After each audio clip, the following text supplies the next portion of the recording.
What's going on, guys? It's Nick here, back with another video. It's Monday, so you know what time it is. Time for the mock draft Monday. We are going to do a 12-team half PPR mock draft this time. We'll do whatever picks 1 through 3 the randomizer gives us first. We did, I think it was 11th last week.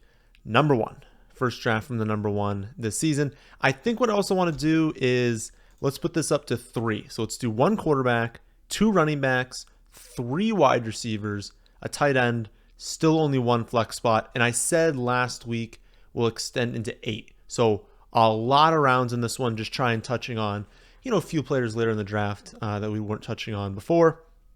I think I'll keep everything else the same. Quarterbacks are going early this season. I think I want to keep high on wide receiver because in 3 wide receiver leagues, they'd be drafted high. And then rookies, just to make sure they're drafting them as early as possible because people love their rookies. So let's begin this draft. And let's see, from the 101, we're taking Jefferson. That is just kind of how things work out this season. Jefferson 101, Chase 102, McCaffrey 103.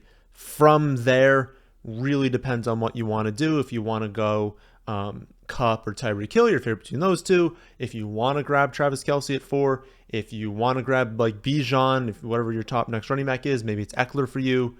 Whatever, a lot of changes at 4, but top 3 is Jefferson, Chase, and McCaffrey. And if you wanted to draft McCaffrey at this pick, I don't think that's like a bad thing to do. If you maybe want to go with like hero RB, maybe you want to go running back, and then basically don't draft running backs for a long time. If you've got a strategy you like, that's totally fine. Again, my rankings have Jefferson as the 101. That's what we're going to be rolling with here. So let's pull up the draft board. Let's see what's happened. We'll keep that up. So after we go, Kelce, only 10 off the board. No quarterbacks off the board. And then basically all the running backs, wide receiver you'd think of. In the first round, it goes McCaffrey. I'm going to only talk about the running backs here. McCaffrey, Eckler, Bijan, Saquon, Taylor, Henry, and Jacobs going round 1. Round 2, Chubb, Pollard, Breece Hall, Etienne, Stevenson, Najee Harris. I don't agree with Travis Etienne going this early. I don't agree with Breece Hall going in the early second round. Both of them should be pushed a little bit later back. Even Najee, it feels a little bit early for him. Everyone else I mentioned, that makes sense. For wide receivers, Chase, Kupp, Hill, only wide receivers in round 1. I think more wide receivers should go in round 1. Lamb, Adams, Mona St. Brown, Diggs, A.J. Brown. I would say that those are all really good picks, really good spots to take all of them. So we will pull up the available players here. We will not be going with a quarterback in round 1. I don't think we're going to go with a quarterback at the turn here. I've said that I kind of want to hold off. We did a few early quarterback builds. I want to hold off a little bit on drafting those super high. Though I will say neither Mahomes nor Josh Allen come up as values right now. So I wouldn't, even if it was like my hometown money league, I wouldn't be drafting them. Jalen Hurts does show up as a value, but it's like right at value. I would prefer drafting that group of quarterback in this range right here, this like early 3rd round. Once we really finish off with the elite skill positions and we're taking skill positions that are very similar to the ones after that, that's when I would take them. I'll say number 1, Garrett Wilson really stands out to me right now as a player that, has top 5 upside at his position. I can start 4 wide receivers every week. I see a pretty obvious tier break going from Garrett Wilson down to Jalen Waddle, T. Higgins, Devonta Smith, Chris Olave. Honestly, Chris Olave much closer to Garrett Wilson there, but still tier break. I think Garrett Wilson's definitely ahead of those two. I actually have him between CeeDee Lamb and Amon-Ra St. Brown, who are already off the board. So that right there, number 1 decision. I think we're just going with that. Take Garrett Wilson. And we've got a second pick here. This one's interesting. So I have Mark Andrews as a good pick at this spot. I have him at 22 in the rankings. I don't believe so. All the running backs, Jahmyr Gibbs is the top one ranked. He's at 24. So at 25, that's still good value. We don't have one yet. But that's the only one I'm really seeing. It'd be Stevenson after that, Najee Harris after that, Etienne after that, all taken off the board. If you look at wide receivers, It's Waddle, it's Higgins, it's Olave, players like that, but they're in like the mid 20s to 30 range. So not really a value there. So really the decision does come down to Mark Andrews or Jalen Hurts. And I feel like my lean right now is Mark Andrews. We've gotten these conversations, I guess press conferences with Lamar Jackson that have basically been like, yeah, we are going to throw the ball a lot more than we have in previous years. If you think about previous years of Mark Andrews, like going in this range or a little bit earlier and then running the ball way more, and he's still been dominant. Like he was a little bit off last season, a little bit due to injury, a little bit due to Lamar obviously getting injured. But I mean, if they're going to throw the ball a lot and they've now got wide receivers teams actually have to focus on, I mean, it's impossible to double cover, Mark Andrews when you've got such a mobile quarterback in Lamar Jackson, plus now skill players on the outside that can actually threaten you. He could have a dominant season. So good start here. Jefferson, Garrett Wilson, Mark Andrews. Moving on. We have a stack. Now, people ask me all the time about stacks and redraft leagues. You don't really need to focus on them. What it would basically be, and it actually makes sense for us to do here, is if my bet here, my bet is that Baltimore's more pass heavy than the general public is thinking, and that I think they're going to have a really good year. I think that Mark Andrews has an awesome year. I think this offense is great. Basically, by taking two, it's not that I'm stacking in individual weeks, which I am, but like the benefit isn't there. The benefit is more, well, if I'm right, I now have 2 early round picks, a early 3rd rounder and a late 4th rounder that are going to greatly exceed that ADP. Maybe Lamar Jackson has another season like he had in 2019. Maybe he ends up as like a top 3 quarterback, ends up as one of like the 5 most valuable players in all fantasy, because when you have a top 3 quarterback, they end up being incredibly valuable. And what if I pair that with a top 10 player in value because Mark Andrews goes off? And it's basically just saying, if that bet hits, 2 of my early round pieces crushed. Now, the other side is, well, when you correlate, you also have that negative correlation. So if they're terrible, I now spent my 3rd and 4th round picks on that. Now, I don't actually think that's going to happen. It's probably a good bet for me to make. So we're keeping our eye on Lamar Jackson for this one. Just looking at where I have him ranked, it's a little bit of a reach, but it's not too bad. I have him at 54. We're at 48, 49. So not a bad pick, I don't think. But we'll see. Running back. Top running back on the board looks to be, honestly, if Dobbins were there, that would have been an interesting one to go with. But probably Pierce.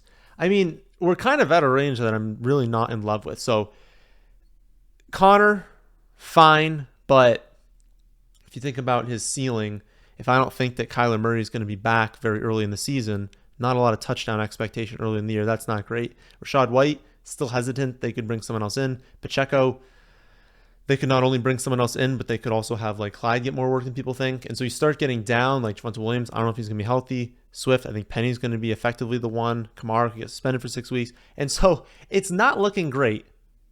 But then you have Dameon Pierce, a player that, I mean, they're not going to bring anyone else in. We know they have him and Singletary. We know that he was really good as a rookie. I'm not expecting him to be like insane this season, but I would say that like it's pretty clearly him as the top running back on the board right now. So Dameon Pierce. If you look on over at wide receiver, Debo's definitely the top ranked wide receiver. I have him at 38. We're at pick 48. That's a really nice value. After him, no, we don't have. I was looking if Calvin Ridley was there. Keenan Allen. We really like, Debo, Keenan Allen, McLaurin, Godwin, Lockett. I don't think any of them will be there at our next pick, but if there was like a huge value at wide receiver, I'd go for it. The fact that if we bring up our roster here, we already have 2 of the 3 locked in that we feel really confident in, I don't think we necessarily need to like double dip at wide receiver here. So I'm thinking how things are trending. Pierce is obviously going to be one of our picks, so we should just lock him up. And we're definitely not going tight end. So the decision really comes down to, do we want Lamar Jackson or do we want to take Debo Samuel? Rankings-wise, definitely says take Debo Samuel. My thought is also that, like, I understand I'm making that bet, but it's like, I mean, if I ended up with Herbert, with Trevor Lawrence, with even Kirk Cousins, Geno Smith, Russell Wilson, Matthew Stafford, there are a lot of backup options to where it's like, I know I'm going to miss out on taking Lamar here, and I know that the upside of this team is insane if I do get him and he hits. Part of me wants to just lock up that one more wide receiver because I really do think by the next pick, we're not going to be in love with who our wide receiver 3 is at that spot. So I get if you want to go Lamar. Let me know in the comment section what you would have done at this spot, but I'm going to go with Deebo Samuel. I think we can get a little bit better value at quarterback. So let's pull up the draft board. We are now through, well, we have the last pick in the 6th round, but effectively through 6 rounds. We're not going tight end, but just so you know, Kelsey, Andrews, Hawkinson, Goddard, Kittle, Pitts, all off the board. Even if we didn't have tight end, this is not a range now. We'll attack it. If like one of them had fallen to us, maybe. For running back, not a whole lot come off the board after our pick. Pacheco, Swift, Connor, White, basically everyone that we had mentioned has a possibility comes off the board. So we'll see what that's looking like in a second. And a lot of wide receivers. We put wide receiver early, or like wide receiver heavy when we were making this build. And we had obviously the 3 wide receiver build. So the computer knows, take wide receiver. Keenan Allen, Moore, Judy, Lockett, London, Kirk, Watson, Godwin, McLaurin, now Lockett, Pittman, Ayuk, Williams, Evans, Marquise Brown. So many wide receivers come off the board. Also interesting, Lamar makes it to 606, so whoever took that got a really, really nice value there, pairing him with J.K. Dobbins. But now we're on the clock, and it's definitely a good spot for us to take quarterback. And if we look at who's available to us, yes, I have Fields ranked later, but now, so remember we were trying to take Lamar at like 48, 49, we had him at 54. I have Fields at 62. Well, now we're at 72. So now we're at 10 spots of value for Justin Fields. That's a way better value, even not getting that correlation, than it is taking Lamar. So I don't think we have to think too much about this one. You would just take Justin Fields with this pick. That's going to be a really good pick. So now we're not going tight end, not going quarterback. Really just have wide receiver and running back as an option here. Still don't like running back, obviously. If we didn't like it much before, we're not going to like it much now. I don't want to draft Javonte Williams at all this season. I don't want to draft really Alvin Kamara this early. If we get to pick closer to 100, I'll draft Kamara. Not loving it there. Honestly, who I would actually take at this spot, the question is, this is the long turn, right? I don't know what 804 is. I can probably see over here. 812 is our next pick. That's pick 96. At that spot, I would really like to get Madison if I could, the late 8th round. I think ADP-wise, in general, he's going the 8th round right now, but it's kind of on the rise. And I would just want to make that bet that basically, if Cook's gone and I'm getting him here, I am getting potentially a running back 1 in the 8th round. It's, do I want to lock that up in the 7th round? If we go by their ADP, what we're drafting by, I mean, it's pretty likely we're going to get Madison. I mean, where is he? He's like way... I mean, I don't even... Okay, he's at 98. So do we want to take a gamble and say he's there at 96 when his ADP is 98? Who would we take now? It's got to be Burks or Dotson. Dotson I have at 84, so that's a little bit of a reach. Although, to be fair, the rankings I'm using right now are for 2 wide receivers, so he would be a little bit higher there.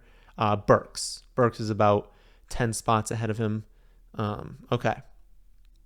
So do we want to take Burks? Here's the thing. I don't even think it's worth the risk. Like, if we had to take Burks here, like, I mean, I might still be getting a pretty decent 4th wide receiver at the next spot. I already have 3 wide receivers, so the value of taking one's a little bit lower. It's just a reach, and it would work out better if we got him. If we didn't get Madison with that running back 2, we'd want Samaje Perine, who's still going to have a role, but it would be pretty clear that we would have, like, you know, a not so great running back core. What gives me a little confidence, though, is like, I mean, look, only 4 running backs went off the board in the last 2 rounds. So how many are we really expecting to get drafted here? I'm doing it. I'm taking the chance. Let's take Traylon Burks. Let's try and take Madison in our next pick. Oh, that's unfortunate. He's gone. How early did he go? Oh, wow. He went at 7:05. All right, so we probably should have taken Madison with that pick. But I tried to be aggressive. I tried to win the league right there in that pick. Unfortunately, he comes off the board. So it's Madison's gone. Kamara's gone. Brian Robinson, Javonte Williams, Khalil Herbert, and Samaje Perine. So two of the running backs we were looking at that next pick, both off the board. Herbert, Trevor Lawrence, Dak, Sean Watson all come off, and then also Darren Waller. So not ideal, certainly, that we missed out on that. But we got to attack running back here. We've waited long enough. We've effectively gone RB0 in this build.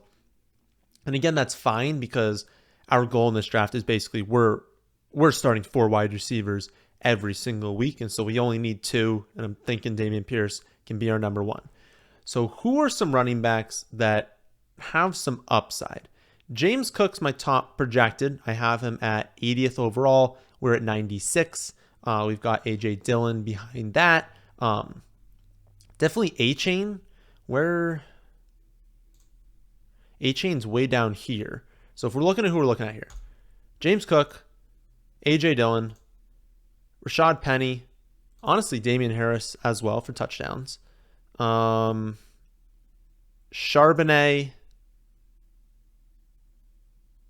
Warren, A-Chain. Not necessarily, and then Kendre Miller. Not necessarily in that order, but that's in general the running backs that we would want to be adding to this roster. I think we can get a few of them. And again, we're at the turn here, so we can definitely double dip because we're not going to go quarterback or tight end. Wide receiver, we already have 4 of. If you wanted to take Quentin Johnston at this pick, that wouldn't be bad. If you wanted to take Zay Flowers here, not bad. Hopefully what we can do is double dip into 2 of these guys, and then maybe like Flowers is there at the next pick. But if not, there are options. There are definitely options later on. So I think we should just go with top projected. Top projected is James Cook. He's top in the ADP for the system. Best pick. That's the best pick available. After that, I love the upside of A-Chain, but he's got to be there at the next pick. So I think we bank on him being there. Who is higher?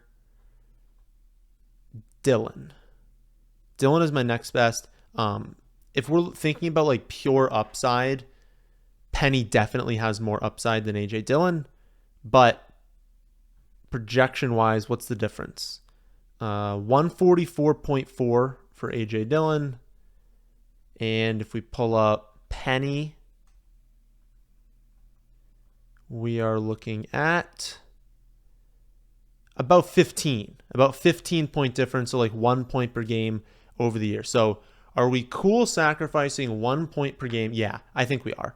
Because again, if we're looking for upside with this pick, which we kind of have to be, we can't really draft a bunch of running backs that have no ceiling now, because if we're just getting floor plays at running back, we're probably not winning. We've waited a long time. We need that ceiling. Obviously, Penny in this offense, probably getting all the early down work, has more upside than Dillon has on the Green Bay offense. So I think that makes sense there. No. Did they take?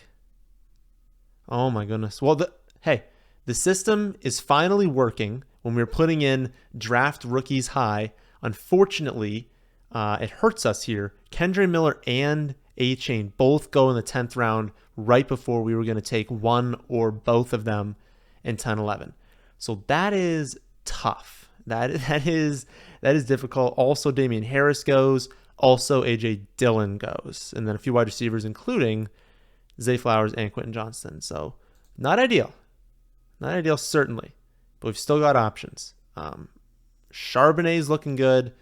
I don't think I would go Jaylen Warren at this point. I think one of these picks should be Charbonnet. I also want to mention we've got the 8 bench spots. So I've been saying we're not going to take quarterback yet.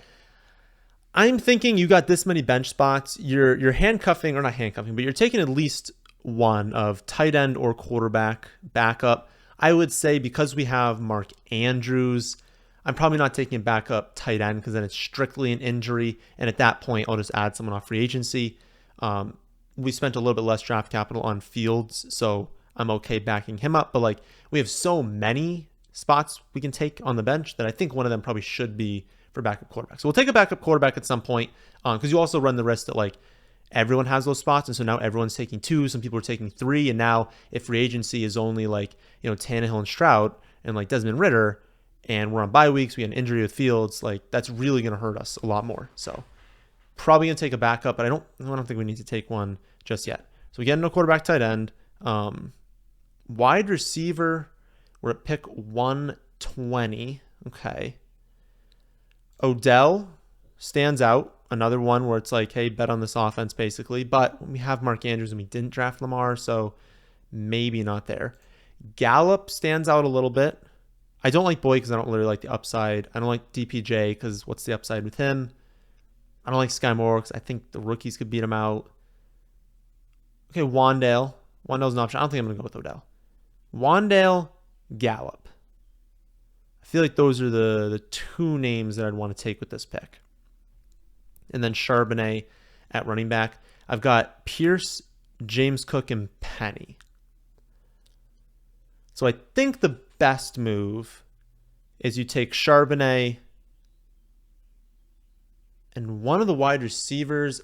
I don't know which one though. We can look at the rankings, I guess, for this one. I'm trying to think about who has more upside between Wandale and Gallup, and I feel like they're pretty similar. So I don't really. I guess the tiebreaker can just be where I have them in the rankings.